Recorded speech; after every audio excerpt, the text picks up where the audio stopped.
The podcast you're about to listen to may contain random lines from musical theater, terrible attempts at regional accents, and a sincere discussion about mental health. You have been warned. Are you ready to start singing with your feet? Formidable! Allez, c'est parti!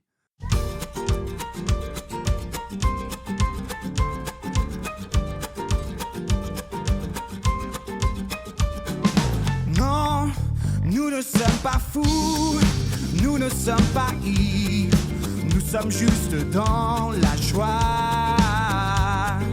Une joie profonde, nos cœurs elle inonde. Cette joie, elle vient du ciel, non, nous ne sommes pas fous. Welcome to Sing With Your Feet. My name is Lily Fields, and I'm going to be your fairy godmother for the next half hour or so. We have been talking about our closets lately.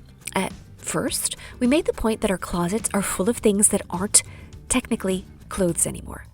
Sure, they look like clothes, but they might have more the function of souvenirs or scrapbook items.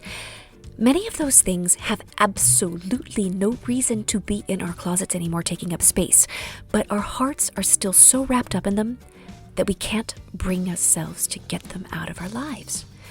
Being able to recognize the memories or the dreams that are represented by an item of clothing can help us separate from it. And this sometimes requires a grieving period. I remember when I finally was able to let go of a pair of pre-pregnancy jeans that I had held on for entirely too long. This may sound incredibly shallow, but I needed to grieve my body. That body that I would never get back again. I needed to be willing to recognize that my hips, which had birthed two healthy children, will never fit into that little pair of jeans again. And it wasn't just my body, though. I discovered that I also needed to grieve the carefree, childless person that I was back then. Discarding a pair of jeans was made all the more difficult because there wasn't just the physical reality that I would never be able to wear those jeans again. There was a dream of being a person who could go anywhere, do anything, anytime I wanted to, and I needed to grieve that person. I had to grieve being a person who could hop on a flight for a weekend trip to Berlin with just a backpack and a toothbrush. Yes, that little pair of jeans represented a life that I would not get back, and that I will not get back, at least for a very long time. Grieving for the life that we no longer have is an important part of decluttering our closet. But once the life we no longer have is out of our sight, and we can stop being reminded of it every single time we open our closet, we have more heart space to be living the life that we currently have. If you are a holdout to this idea, and you think that it sounds like gobbledygook, I can understand why. But for those of us who have tried it and have experienced the freedom from those subtle reminders, I promise, it's true. It isn't something you feel right away, keep in mind. What you feel right away is that your closet has more space in it and that things are easier to find in it. It becomes easier to choose what to wear for the day, and month by month, we stop saying, I have nothing to wear. The freedom comes later, when you come across a photograph of that striped shirt you wore at the family reunion that you'd been holding on to because it was expensive, but that it reminded you of an argument that you had with your cousin. So you finally got rid of it. And then you realize that you haven't thought about that bad memory in a really long time. Not since you got that shirt out of your closet for good. It's like having a headache. It's super annoying and painful, but we hardly notice the moment when that headache finally goes away. We humans have a hard time recognizing when something unpleasant disappears because, by definition, things are kind of back to normal, and we don't pay attention to normal. For those of us who have experienced the delight of that moment when we realize what a good idea it had been to rehome those two small jeans or that striped shirt, we want to encourage you to give it a try. It's worth it. We've also been talking about doing a closet inventory. That's paying attention to what it is that we actually wear and starting a kind of spreadsheet to make note of where we got it, how much it cost, what we like about it, what we don't like about it, and how many times we've worn it. We do this because it provides cold, hard facts about what is in our closet so that we can make better decisions about what comes into our closet in the future. Last week, we talked about doing the easy stuff. That was putting the stuff that we don't like and never have liked into a black trash bag. We haven't done anything with that black trash bag yet, other than maybe suggested to a friend or a neighbor that we have some clothes that they might be interested in, and that they are welcome to take a look at it. We're going to talk more about that in a little bit. But we also talked about putting aside some items in our closet that have potential. Things that we don't wear because there's something about them that we don't love, but that could possibly be altered or refashioned to become things that we do wear more often. This process that we're talking about here, it's not a once-in-a-lifetime thing. For me, from start to finish of the closet inventory, it took 1 full year, a year in which I did not shop at all. I made a resolution that year to buy nothing. I had rules too.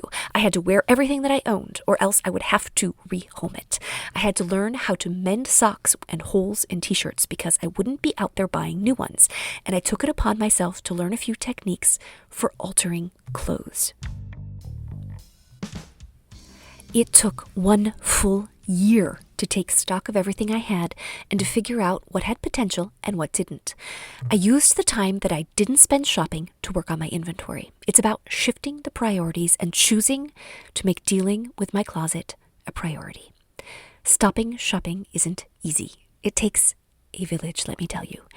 And that's why we're here together. When you are ready, though, you are ready. When you've had enough of feeling wasteful, or when you finally have that flash that you only bought that bra and panty set because you wanted something new and pretty to look at, and not because you actually intended to wear it, you know that you're ready. But stopping shopping isn't all it's going to take to make your wardrobe decisions easier. You will, eventually, have to get those things out of your home. All right, so now you've gone through your closet and you've removed the easy things that clearly do not have their place in your life anymore. Those are in that famous black trash bag. You've separated out of things that have potential to bring you joy, and those are in the bin with a lid. So now you have, theoretically, only things in your closet that you really like and that you really wear. Side note, this probably isn't true yet, but don't beat yourself up over that. There are some decisions that simply take longer to make. There isn't something wrong with you if you can't make them yet. Now comes the part where we actually get things out of our home. For so many of us, this is the part where we get stuck. We end up not knowing what to do with this stuff, or worse, feeling guilty about where it will end up. I want to address decluttering guilt right now, because at some point you are going to have to come to terms with the fact that you have more than you need and have things in your closet that you don't want, and very likely you spent a lot of money on things that you are now ready to get rid of out of your life for good. Just perusing our closet inventories, we see in black and white how much money has been spent on our wardrobe. It can be staggering to see it all together in one place. We would never say, withdraw that sum from the bank and then immediately take that sum and drop it in the garbage, would we?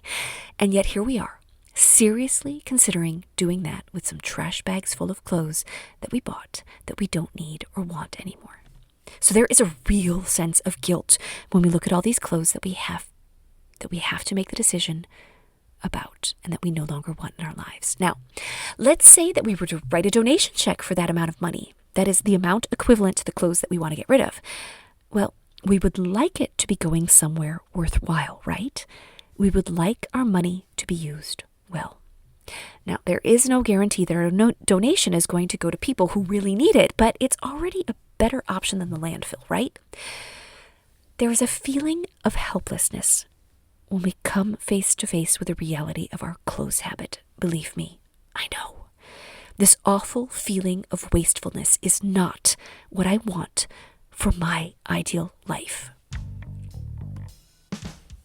But the awful truth is that the deed is done. The money has been wasted. Whether those clothes stay in my closet and never get worn, or if I give those clothes away to someone who will actually wear them, the damage to my wallet is done. Now, there are some of you that will see those black trash bags full of lovely things that you don't love and you will never wear, and you will see dollar signs behind your eyeballs, thinking that perhaps you could make some money off of this. Now, this is not me, but if it is you, then more power to you. The consignment shops, the online resale markets like Vinted in Europe or Poshmark in the United States, or even the good old-fashioned garage sale, those could be some ways to recoup your losses, but they require some work. Let me take that back. They require more than some work. They require a lot of work. I know some people who have had some modest success this way, and on the other side of the equation, I am so grateful to the people who put these things out there, because I like to take advantage of the online resale market to be able to search for things that I really want.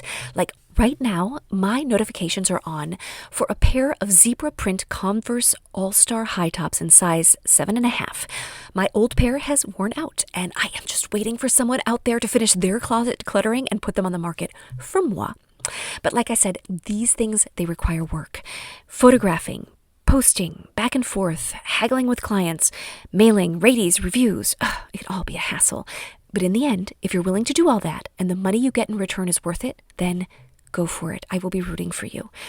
The issue for me with this is that as long as the items are not sold, they need to be kept neatly somewhere, and they are probably going to keep on hanging there in your closet for some time.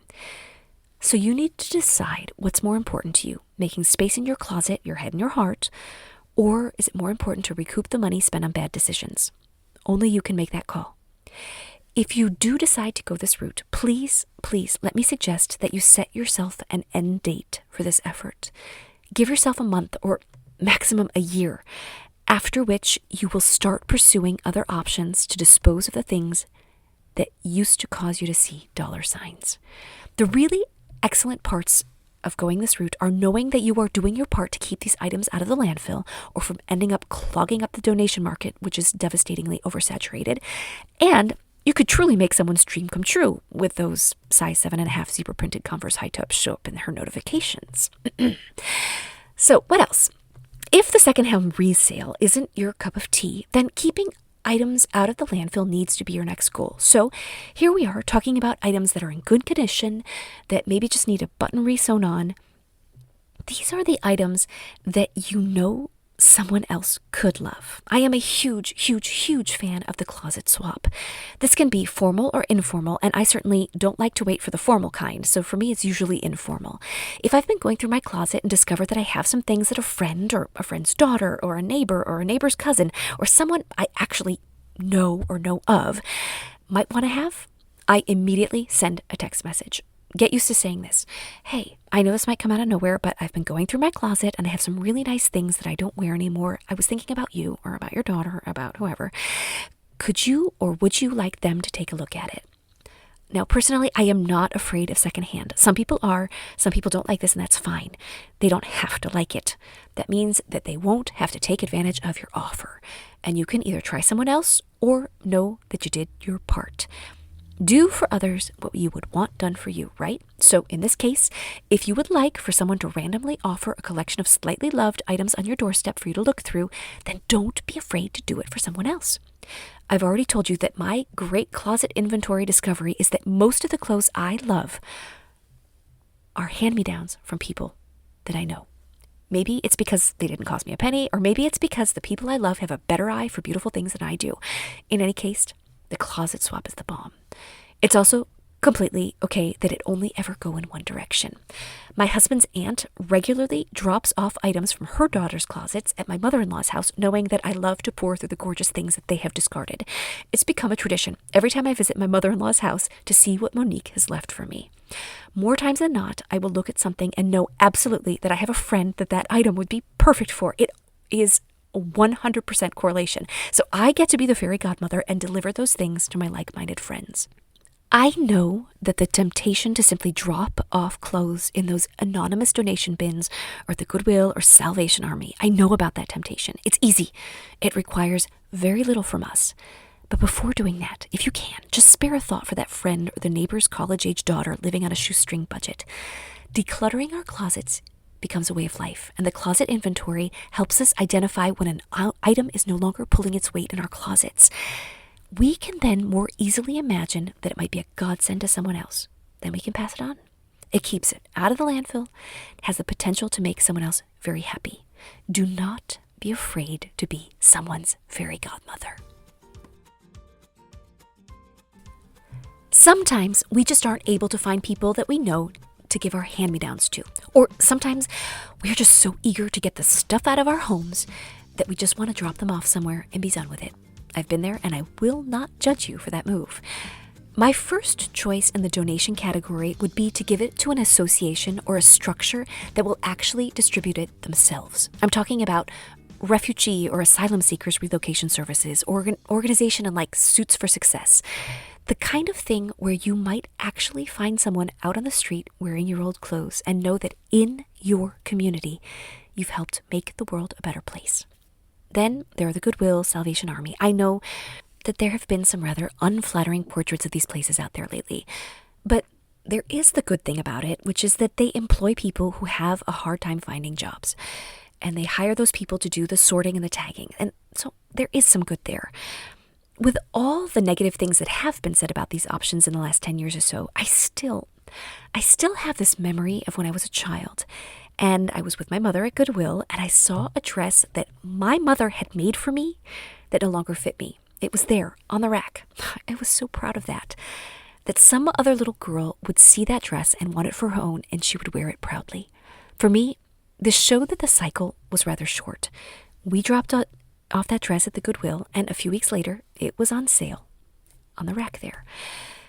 After the local community secondhand market, there are those big anonymous bins that swallow up our bags of clothes. However, this option is just one half a step up from the landfill. I saw in the New York Times an article about the entire industry that has sprung up around the secondhand clothing market. I believe that article was called something like Dead White Man's Clothes. I won't go into all the details because I can't really remember them, and you can easily Google this about it if you really, really, really want to read it.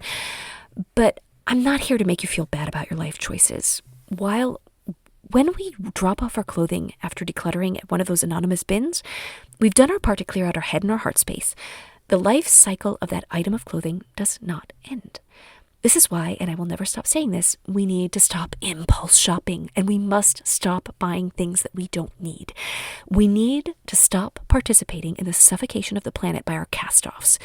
That said, yet again, there is still the chance that your clothes and shoes that go into those bins will maybe eventually go to someone in need, or they might be transformed into mattress stuffing or moving blankets and other recycled items. So drop them off with great hope.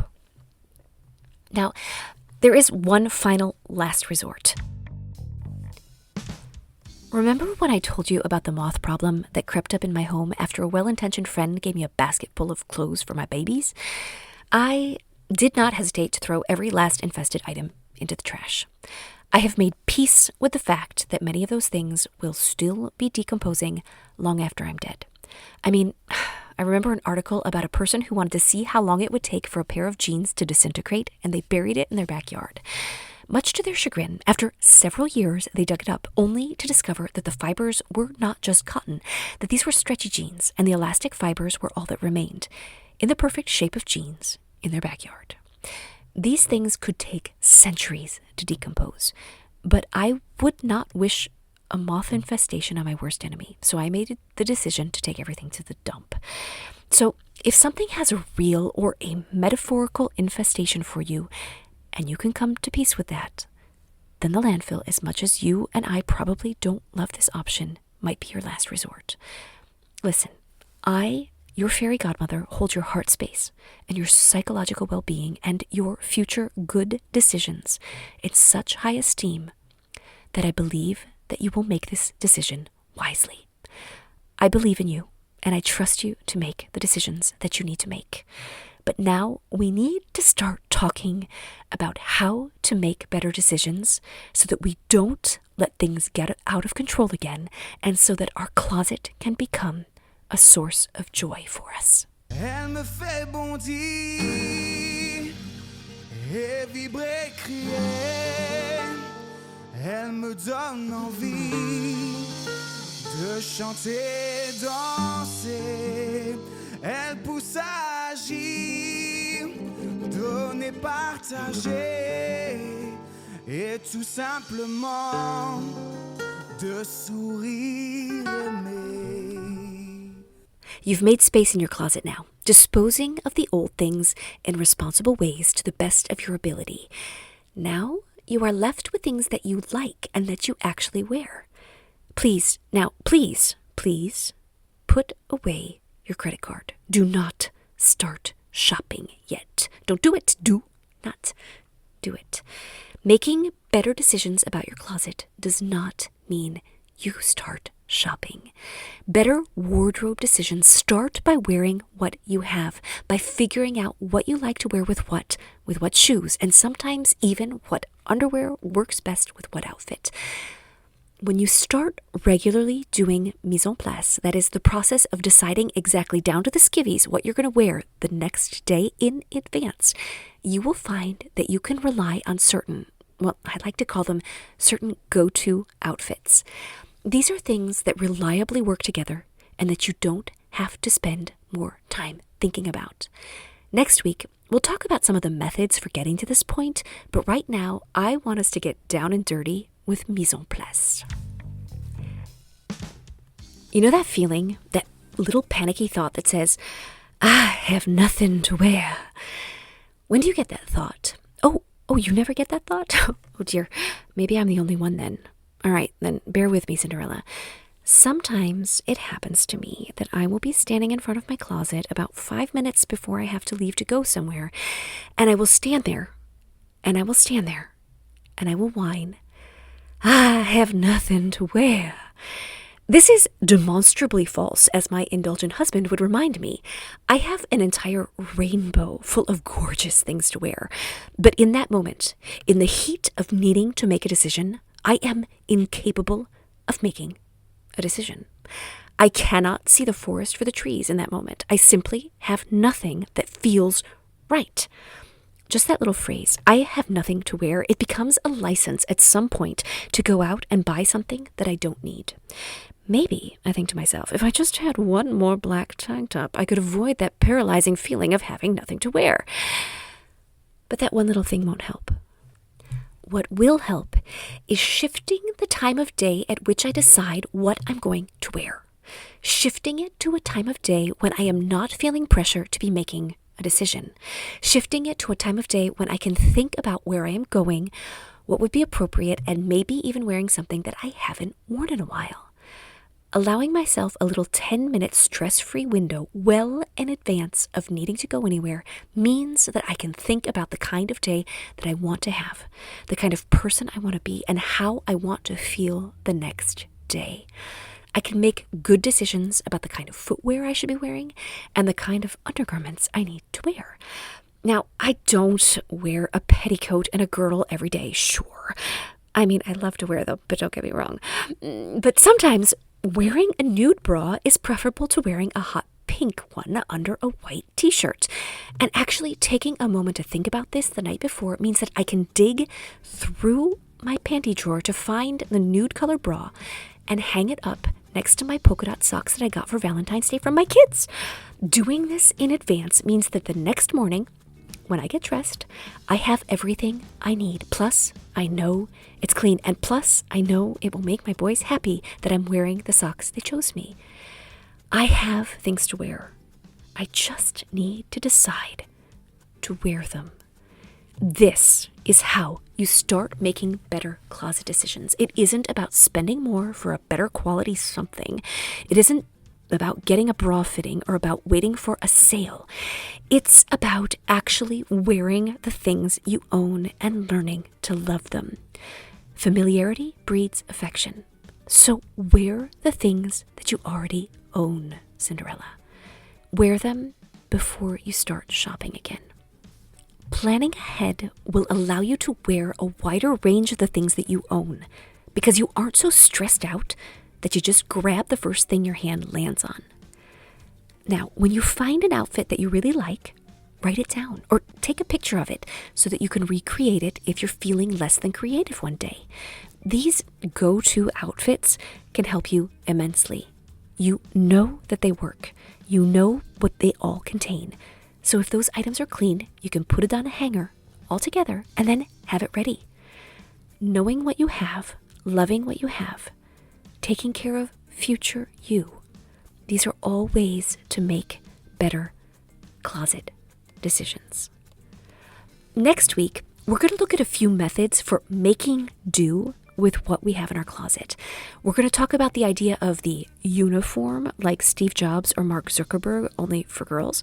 And we're going to take a look at other methods, like something called the 10-item wardrobe, or the, I hate this term, but the capsule concept, and my own personal method that I call the suitcase method, as well as other things like the seasonal changeover. So here we go. Here's the segment in the podcast in which I catch you up on my efforts to live out the golden rule this year. So, people pleasers of the world, we understand each other intimately, don't we? We so badly want everybody to be happy and to feel special and to feel welcome, and yet we often have no idea how to handle it when somebody does something nice for us. Like, when someone opens the door for me, I tend to make a really big deal out of it. This is so dumb, I'll admit it. But just the other day, someone held the door open for me and I did this stupid curtsy. And I said, "Oh, why, thank you," in the dumbest possible voice. So when a few seconds later, I held the door open for this very same person since we were heading in the same direction, and they made a big deal out of it, I was utterly embarrassed by it. I was like, oh my goodness, just calm down. It's just a door. And so here I am, realizing that I had just done that exactly same thing for that person. So note to self, think about how you would want someone to act when you do something nice for them, and then do it. Don't go being embarrassing and stupid. All right, Cinderella, I hope you enjoyed this week's episode. You are amazing, you're beautiful, and I am still so honored that you're taking the time out of your day to spend it with me. If you're standing in front of your closet and you need some help making decisions about what to declutter and what to keep, and you would like somebody to help you think through it, let me know. I am here. You can reach me on Instagram at singwithyourfeet or by email, lily@singwithyourfeet.com. That's Lily, Lily. Be great this week, Cinderella. I believe in you. I want to give a great big thank you to Seven Productions here in Mulhouse, France, for the use of the song La Joie as the intro and outro to the program, to Matt Kugler, who you can find on social media as Matt-K, who sang it, and to the fabulous Claude Egwe, who wrote it. This is your fairy godmother signing off. Just remember, it's never too late to start singing with your feet.